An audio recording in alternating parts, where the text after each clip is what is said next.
The observation deck smelled like antiseptic and defeat. Dr. Helen Anders watched through reinforced glass as the creature in the containment cell struggled with each breath. Its black fur was matted with dried blood, and the cyan spots that should have glowed bright barely flickered. This was the third emergency medical board meeting in as many days, and everyone knew what the conclusion would be. Warden Trell stood at the head of the conference table, her feathers ruffled with frustration. The avian administrator had seen countless rescue cases in her 20 years running conservation station Omega-7, but this one clearly troubled her. She pulled up holographic displays showing vital signs, all trending downward. The Vorathian Shadow Stalker has rejected every treatment protocol, Trell said, her beak clicking with each word. 3 of our best handlers attempted sedation. All 3 were injured. 1 required surgery. Dr. Moss, the fungoid medic whose spores glowed faintly in the dim lighting, expanded the medical scans. The infection has spread from the initial wounds to the lymphatic system. Even if we could force treatment, the psychological trauma makes recovery impossible. Wild apex predators rarely survive this level of captivity stress. Helen looked at the creature they had named Shade. She had studied Earth's big cats extensively before joining the Galactic Union conservation efforts. This predator moved like a leopard, thought like a leopard, but was so much more. 6 legs instead of 4. Bioluminescent markings that communicated mood and intent. Intelligence that bordered on sentience. "How was it captured?" asked Captain Reed, the human security officer who had transferred to the station 6 months ago. "Poachers," Trell replied, venom in her voice. "They wanted the pelt. Vorathian Shadow Stalker fur with active bioluminescence cells for 500,000 credits on black markets. They used shock nets and neural disruptors. By the time our patrol found the site, Shade had been trapped for 3 days. Helen felt her daughter's small hand squeeze hers. Lily had begged to come today instead of attending the education pod sessions. At 9 years old, she was small for her age, with curious brown eyes that missed nothing. Helen had agreed, thinking it would be educational. Now she regretted it. "The recommendation," Dr. Moss said quietly, "is humane euthanasia. We schedule it for tomorrow. At noon, Shade will feel no pain." The board members nodded one by one. Helen watched them give up, these brilliant minds from across the galaxy. They saw an unsolvable problem and chose the merciful exit. She understood their logic. She even agreed with it professionally. But beside her, Lily made a small sound of protest. "Do you have something to add, young one?" Warden Trell asked, not unkindly. Lily looked up at the adults surrounding the table. "Why are you giving up?" "We are not giving up," Dr. Moss said gently. "We are preventing suffering. Sometimes that is the kindest thing we can do." "But Shade doesn't want to die." Lily pointed at the observation window. "Look at its eyes." The board members turned. Through the glass, Shade had shifted position. Its massive head lifted slightly, amber eyes staring directly at them, not with aggression, with something else. "The creature is in pain," Trell explained. "What you interpret as a desire to live is simply biological resistance to death." "No," Lily shook her head. "Shade is scared. When my cat got sick last year, she acted the same way at the vet. She scratched everyone and hissed and wouldn't let anyone touch her. Not because she wanted to die, because she was terrified and didn't trust anyone." Captain Reed leaned forward, interested. "What happened to your cat?" "Mom took her home and I sat with her, just sat there and talked to her. After a while, she let me pet her. Then she let Mom give her medicine. She got better." "A domesticated earth feline is not comparable to a Vorathian apex predator," Dr. Moss said, though not unkindly. The meeting concluded with the vote, unanimous approval for euthanasia. Helen gathered their belongings and took Lily's hand.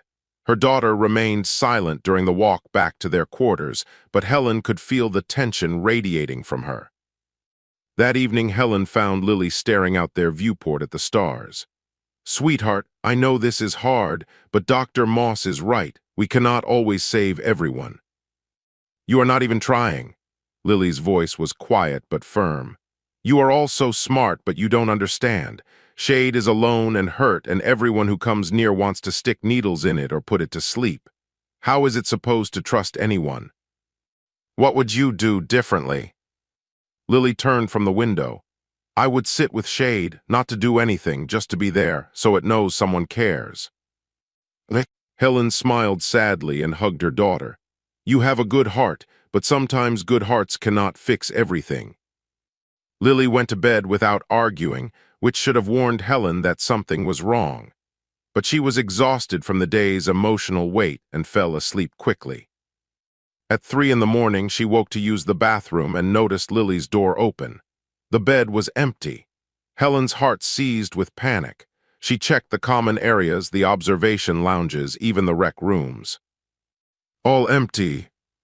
Then she remembered the way Lily had looked at Shade through that observation window, the determination in her daughter's eyes. Helen ran for the communication panel and called Captain Reed. My daughter is missing, and I think I know where she went. They found Lily 40 minutes later on the security feeds. She sat on the floor outside Shade's containment cell, her back against the wall, talking softly. Through the audio pickups, they could hear her voice. My name is Lily. I know you hurt. I know you are scared. But you are not alone anymore, I promise. Inside the cell, Shade had moved closer to the barrier. The predator's eyes were open, focused entirely on the small human child. For the first time since rescue, its vital signs had stabilized. Helen arrived at a run with Captain Reed and Dr. Moss close behind. But before she could scold Lily, the fungoid doctor held up a scanner, spores swirling with amazement. The infection stopped spreading, heart rate normalized. This is impossible. They stood in silence, watching a 9-year-old human girl and a dying alien predator regard each other through reinforced glass. Something was happening that none of their training had prepared them for. Something that would change everything. Warden Trell arrived at the medical wing with her feathers flat against her body, a sign of deep concern among her species. She had been woken at dawn with impossible news. The dying predator that should have been euthanized in 6 hours had somehow stabilized overnight. The cause appeared to be a small human child sitting outside its cell. Helen Anders felt torn between pride and terror as she watched her daughter through the observation window. Lily had fallen asleep against the wall, her head tilted at an uncomfortable angle. Inside the containment cell, Shade lay in a position that mirrored the child's posture, as if keeping watch. This changes nothing, Doctor, Moss said, though his glowing spores flickered with uncertainty. One night of stability does not mean recovery. The infection remains critical. Without treatment, death is still inevitable. But Shade is calm. Captain Reed gestured at the monitors. Look at those readings. The creature is not in fight or flight mode anymore. Maybe we can actually treat it now. Trell's head cocked to one side, a gesture of consideration. We have 12 hours before the scheduled euthanasia. I am willing to delay if we can use this opportunity, but the child cannot stay here. Helen moved to wake Lily, but the motion sensors alerted Shade. The predator's head snapped up, amber eyes locking onto Helen with clear warning. A low rumble echoed through the containment field. Not quite a growl, but definitely a threat. Lily stirred at the sound and opened her eyes. She saw her mother and smiled. Hi, Mom. Lily Anders, you are in so much trouble. Helen tried to sound stern, but relief flooded through her voice. You stole my access card and snuck into a restricted area with a dangerous animal. Shade is not dangerous. Shade is scared. Lily stood and brushed off her pajamas. She turned to face the adults gathered in the observation room. And I know you want to help, but Shade does not trust you yet. Warden Trell stepped forward. Young one, I understand your compassion, but we are running out of time. Will you help us? Lily looked at the avian administrator with those serious brown eyes. What do you want me to do? Let us try one more treatment, with you present. If the creature remains calm, we might save its life. An hour later, strict protocols were established. Lily could enter the observation corridor, but not the cell itself. Dr. Moss would prepare medication that could be administered remotely through the containment field's delivery system. If Shade showed any aggression, they would abort immediately. Helen wanted to refuse, to grab her daughter and run far from this insane plan. But she saw the determination in Lily's face and knew her child would find a way back here regardless. Better to have it happen under controlled conditions. Lily returned to her spot on the floor. She brought a datapad this time, loaded with images from Earth's archives. As the medical team watched, she began showing Shade pictures of leopards and jaguars and snow leopards. "These are from my home planet," Lily said. "Softly, they look like you. Well, they have 4 legs instead of 6, and they do not glow, but they move like you, graceful and strong." Shade pulled itself into a sitting position for the first time since rescue. The movement clearly caused pain, but the predator persisted. It dragged itself closer to the containment barrier, eyes fixed on the datapad screen. Lily scrolled to an image of a leopard with cubs. "Did you have babies before the bad people came?" The change in Shade was immediate. The predator made a sound none of them had heard before, a chirping rumble that resonated through the room. Its bioluminescent spots flared brighter, pulsing with what could only be described as grief. Helen felt tears sting her eyes. This creature had lost everything: family, freedom, health, and still it fought to survive. "I am sorry," Lily whispered. "I am so sorry they hurt you." Dr. Moss moved quietly into the corridor, carrying the medication applicator. Shade's eyes tracked the movement, body tensing. The rumble changed to a warning growl. "Wait," Lily held up her hand. She looked at the fungoid doctor. "Can I do it?" "Absolutely not," Helen said immediately. But Captain Reed was already moving to the control panel. "The containment field has a small access port at floor level, 6 inches maximum clearance. We use it for sample collection. If we open just that section, Lily could reach through." "And lose her arm if the creature decides to bite," Helen protested. Lily stood and walked to where Shade pressed against the barrier. They were face to face now, separated only by the energy field. Slowly, carefully, Lily raised her hand and placed it against the barrier. After a moment that stretched like eternity, Shade lifted one massive paw and pressed it to the same spot from inside. "Shade will not hurt me," Lily's voice carried absolute certainty. "We are partners now." Warden Trell and Helen exchanged looks. The avian administrator gave a slight nod. Sometimes you had to trust what you could not explain. Captain Reed opened the floor-level access port. Just 6 inches, as promised. Lily knelt and accepted the medication applicator from Dr. Moss. Her hands shook slightly as she extended her arm through the gap. Shade's enormous head lowered. Those jaws could crush bone with ease. Those teeth could tear through reinforced body armor. The predator trembled as it considered the small human hand. Entering its space. "Stay with me, partner," Lily whispered. "Let me help you." The room held its collective breath as Shade went perfectly still. Lily began spraying the antibiotic and healing accelerant onto the infected wounds she could reach. The predator's muscles quivered, but it did not pull away. It endured the treatment with only the softest whimper. Minutes passed like hours. Lily worked methodically, treating every wound accessible through the small opening.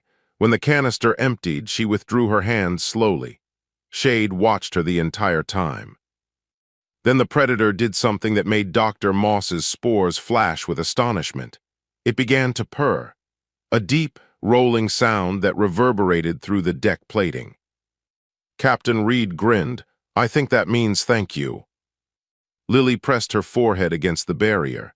"You are welcome, partner. We are going to get you better, I promise." 2 weeks transformed everything. Lily visited Shade 3 times daily, and the predator's recovery progressed faster than any medical model predicted. The wounds closed cleanly. The infection vanished. Shade began eating again, though only when Lily sat nearby talking about Earth animals or her day at the education pods. Word spread throughout Conservation Station Omega-7. Scientists from a dozen species requested permission to observe the unprecedented human-predator bond. The conference room filled daily with researchers taking notes and running scans, trying to understand what they were witnessing. Helen found herself at the center of attention she never wanted. As a xenobiologist, she understood the scientific importance of what was happening. As a mother, she worried constantly about her daughter's safety. The dichotomy kept her awake at night. One afternoon, she watched Lily demonstrate the feeding routine to a group of visiting scholars. Her daughter held chunks of synthesized meat through the access port while Shade delicately accepted each piece.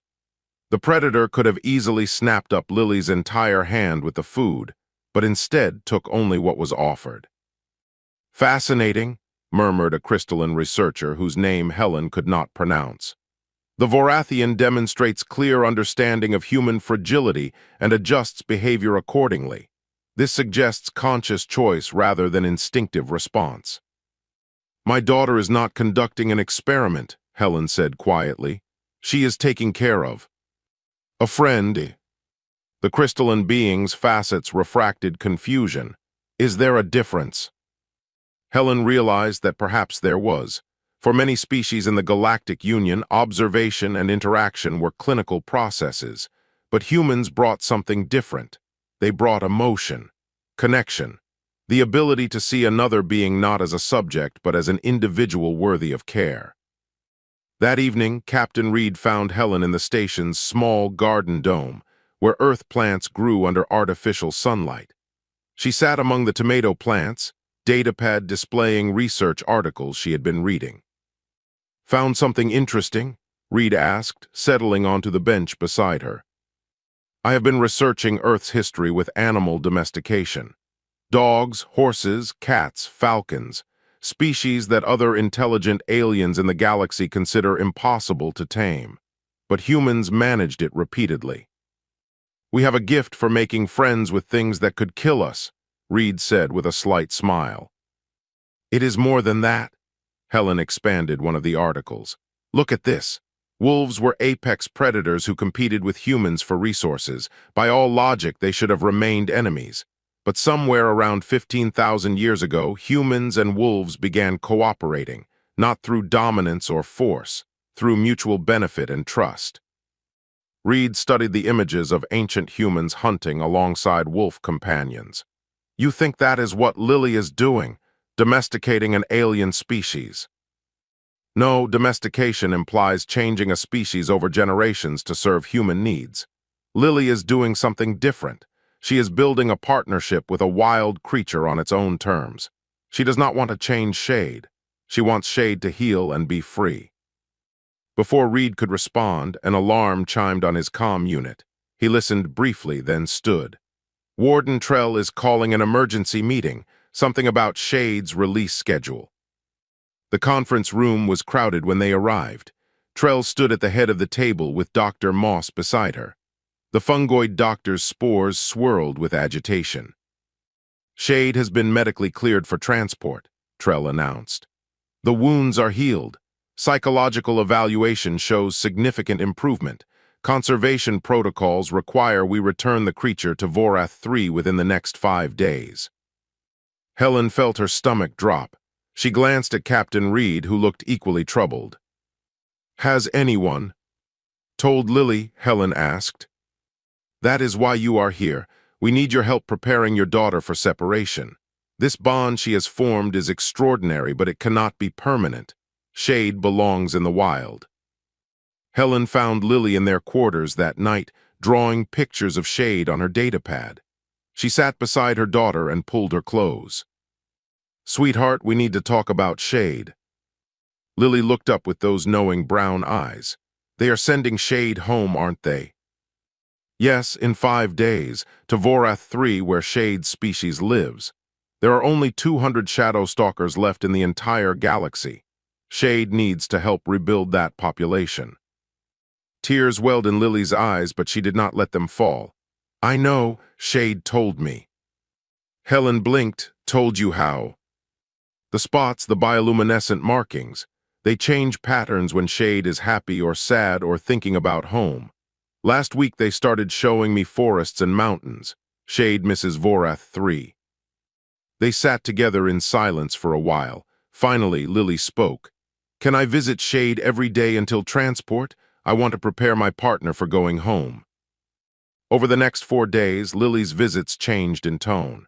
She showed Shade images and videos of Vorath 3, dense bioluminescent forests where shadow stalkers hunted, floating mountain ranges where they made their dens. She talked about freedom and running and hunting under 3 moons. Shade's response was conflicted.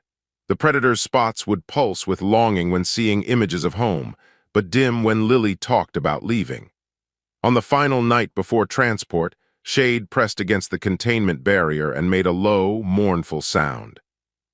Lily pressed her hand to the barrier. "I know you do not want to leave me. I do not want you to go either, but you deserve to be wild and free. You deserve to find a mate and have cubs and teach them how to hunt. That is what partners do. They want what is best for each other." Helen watched from the observation deck, tears streaming down her face. Captain Reed stood beside her, equally moved. "That kid is going to change the galaxy," Reed said softly.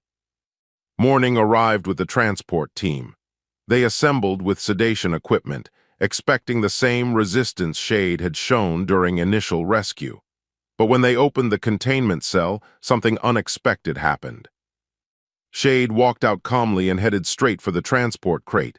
The handlers froze in shock. The predator reached the crate entrance, then stopped.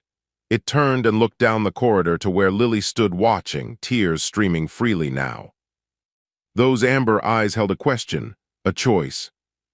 And Shade made its decision. Shade backed away from the transport crate and sat down. The predator's bioluminescent spots flashed in rapid patterns that Dr. Moss had learned to interpret as stubborn determination. When the handlers tried coaxing Shade forward with food, the creature simply stared at Lily down the corridor. "Sedate it," one handler suggested nervously. "No," Warden Trell's feathers ruffled with frustration. "Scan its vitals first."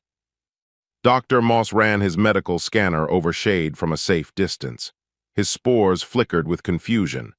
No distress markers, no fear response. Heart rate is elevated but stable. The creature is not panicking. It is simply refusing. Captain Reed voiced what everyone was thinking. It does not want to leave without her. An emergency session began immediately. Galactic conservation law was clear. Rescued wildlife must return to native habitats unless doing so would cause immediate death. But Shade was healthy now. There was no medical justification for keeping the predator on the station. Yet forcing Shade onto that transport would require heavy sedation and restraints. Everything they had worked to heal, all the psychological recovery, would be undone in an instant. Shade would arrive on Vorath 3 traumatized again, possibly beyond saving. "We are caught between regulations and reality," Trell admitted to the assembled council. "If we force compliance, we destroy what we sought to preserve.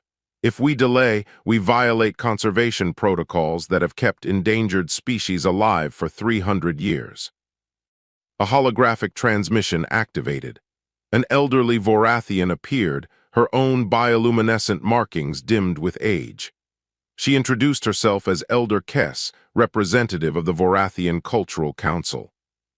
"I have been monitoring this situation with great interest," Kess said, her voice carrying the weight of centuries. "What you are witnessing is not common, but it is not unknown to my people. In our ancient times, before we developed technology, shadow stalkers occasionally formed bonds with worthy individuals. We called them soul walkers. These bonds were considered sacred." Trell leaned forward. "What happened when soul walkers were separated?" They died, both of them. The shadow stalker would waste away, refusing food and companionship. The bonded individual would fall into a grief so deep that no medicine could cure it." Helen felt ice flood her veins.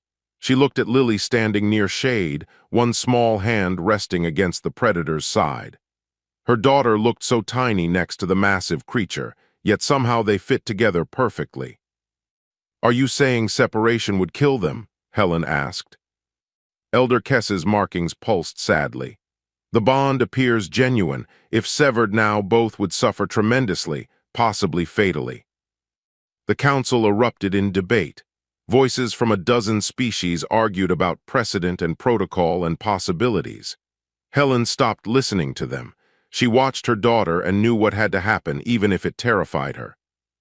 Captain Reed touched her shoulder. There might be another way. He proposed the compromise to Warden Trell privately, who then brought it to the full council.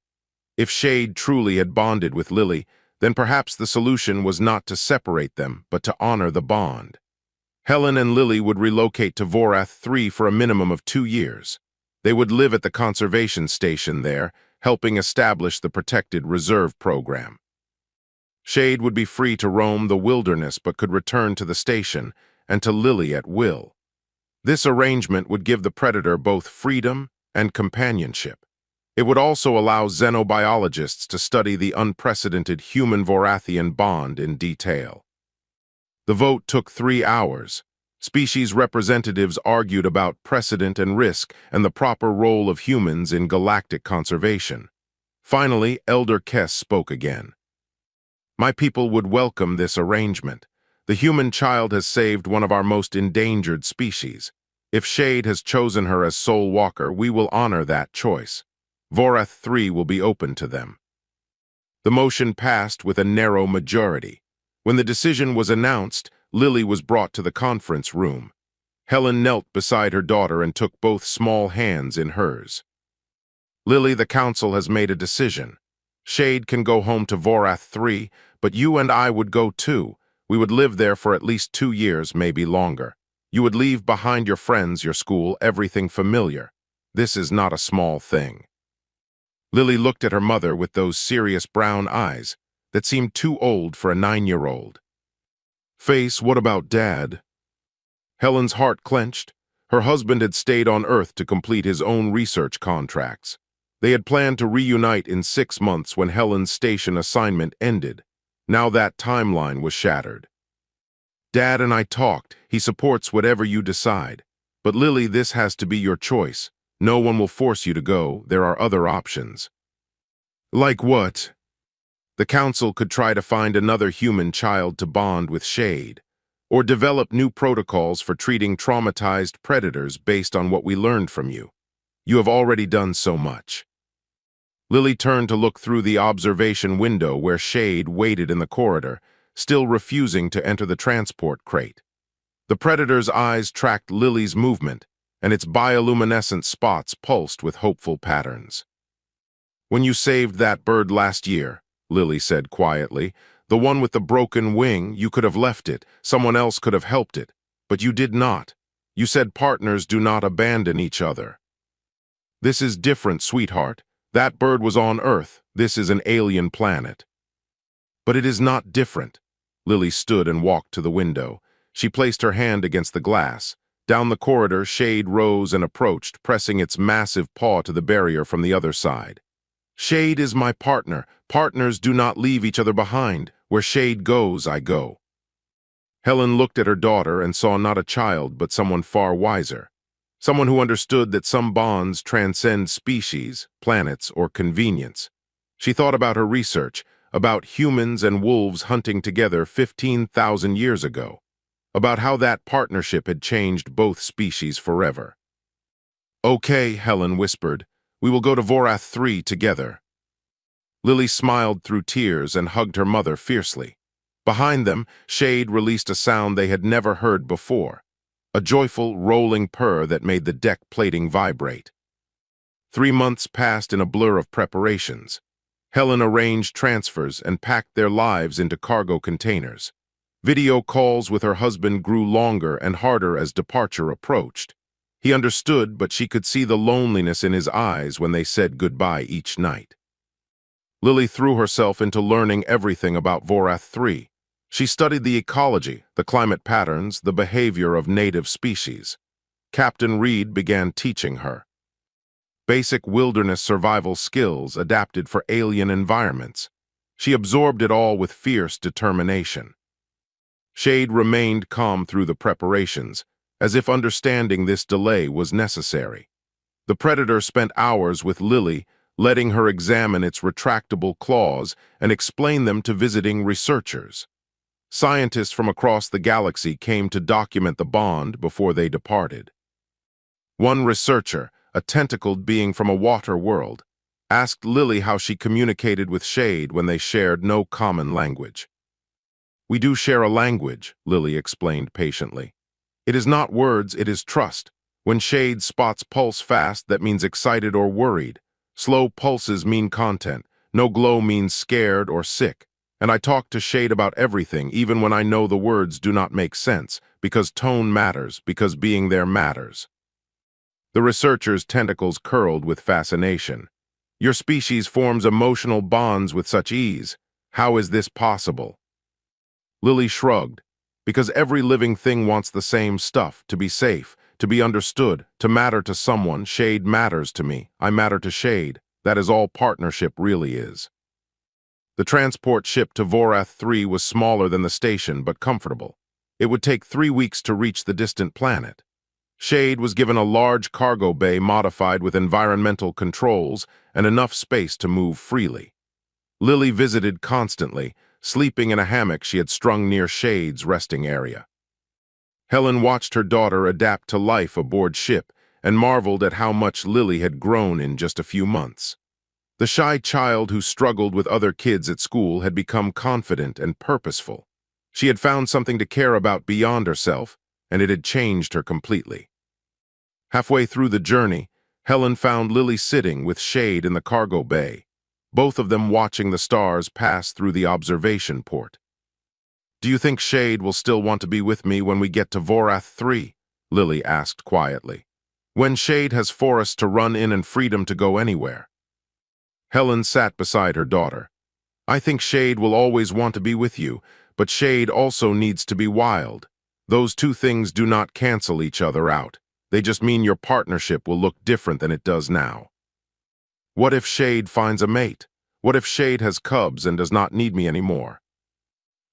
Then you celebrate that, because partnership is not about being needed. It is about caring what happens to someone even when they do not need you." Helen pulled Lily close. "Your father and I are partners, but we do not need each other every second. We have our own lives and work and interests. That does not make us less important to each other." Lily considered this, then smiled. "So Shade can have a family and I can still be Shade's partner." "Exactly."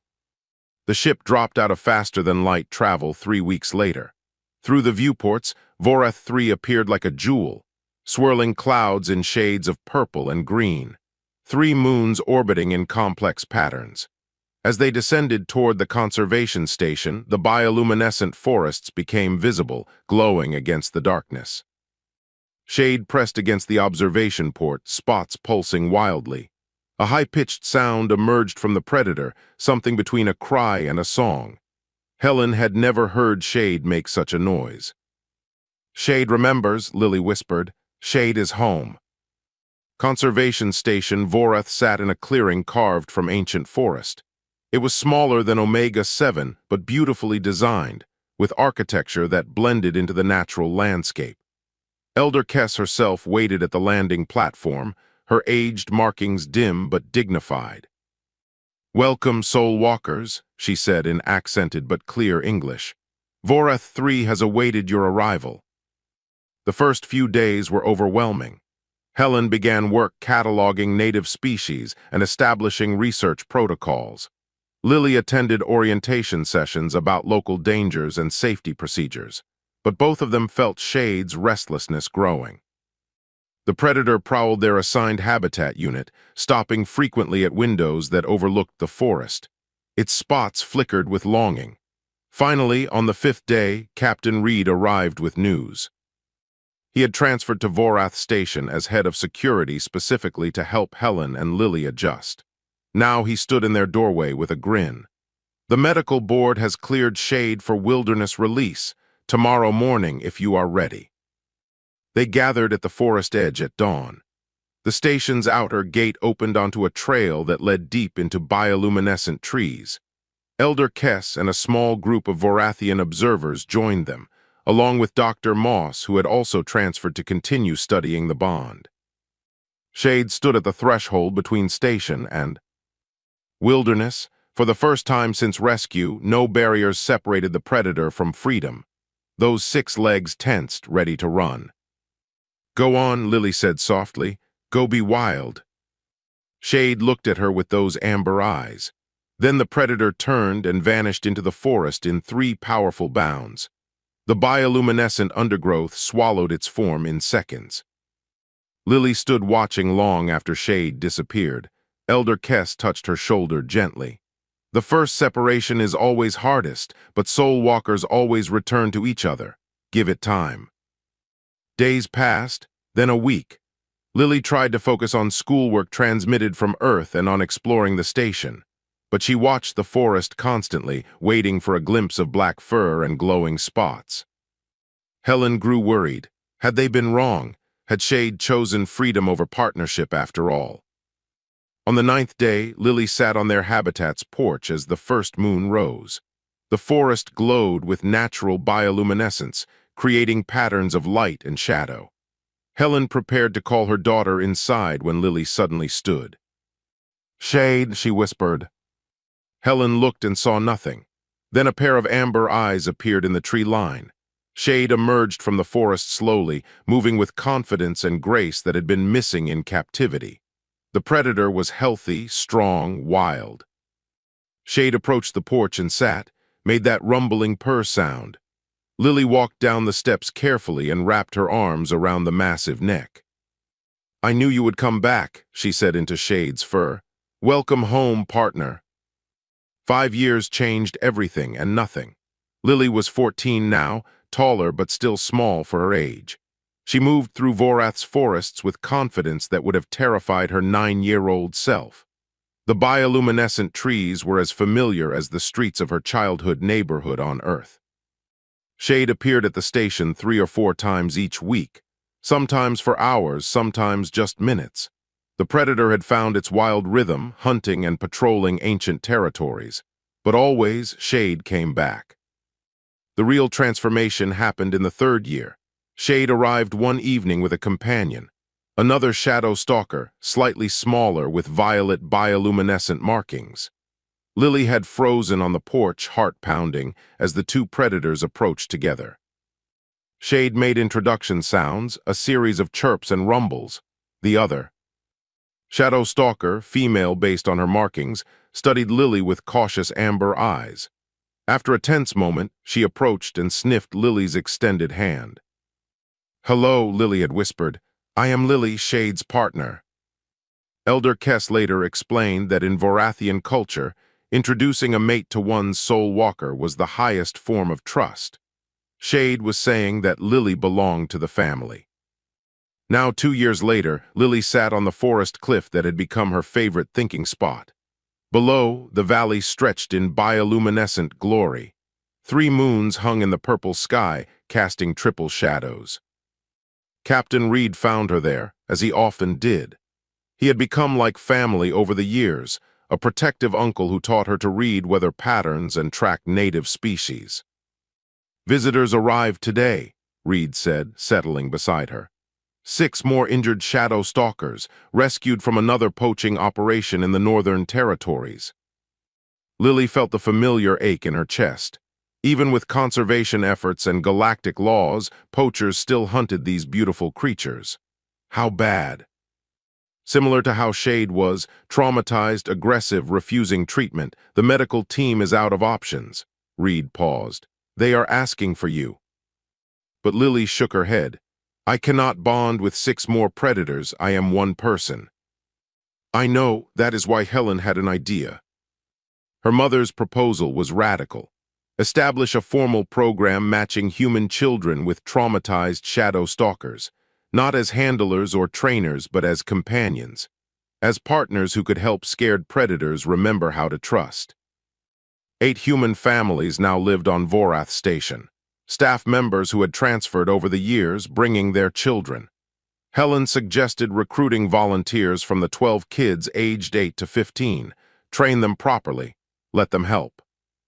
The program took 6 months to develop.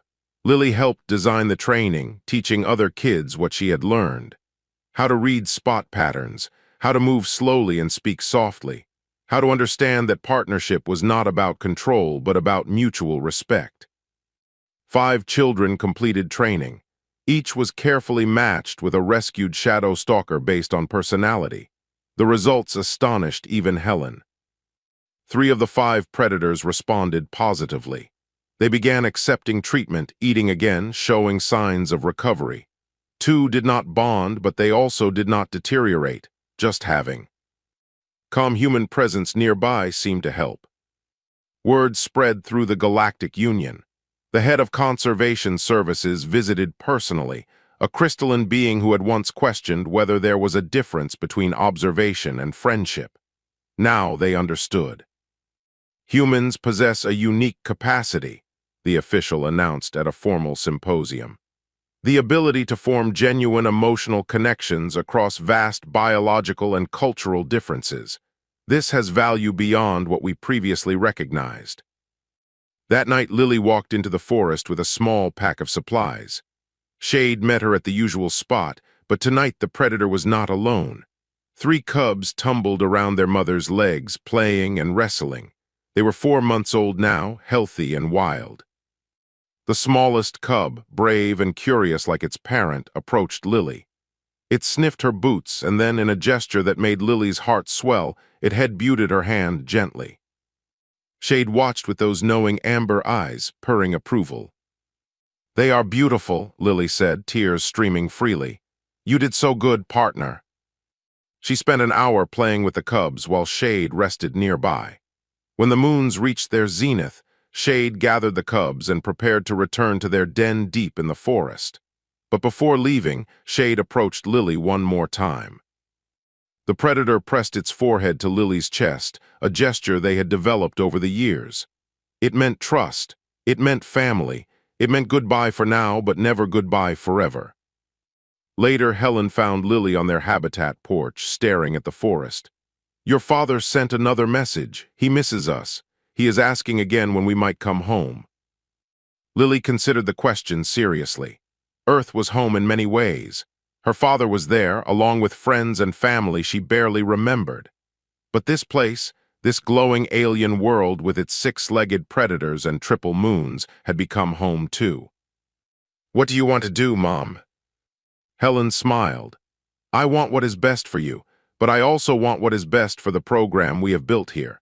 6 more rescue cases are coming next month. The partnership program is proving that humans can contribute to conservation in ways no other species can. Someone needs to be here to guide it." "Then we stay," Lily said it with certainty. "At least for now. Shade's cubs will have cubs someday. Someone needs to protect them, to teach new generations of humans and shadow stalkers how to be partners." Helen hugged her daughter. "When did you become so wise?" "The day I learned that the scariest creatures sometimes just need someone to stay with them, to whisper that they are not alone when everyone else has given up." In the forest, Shade's bioluminescent spots pulsed once, visible even from the distance. A greeting, a promise, a reminder that some bonds transcend species and circumstance. Lily raised her hand in response, knowing her partner could see it. Knowing that tomorrow Shade would return, wild and free but never truly alone. Because that was what partnership meant. Not ownership, not dependency. Just the simple, profound knowledge that somewhere in this vast galaxy, someone cared what happened to you. And sometimes that was enough to save a life.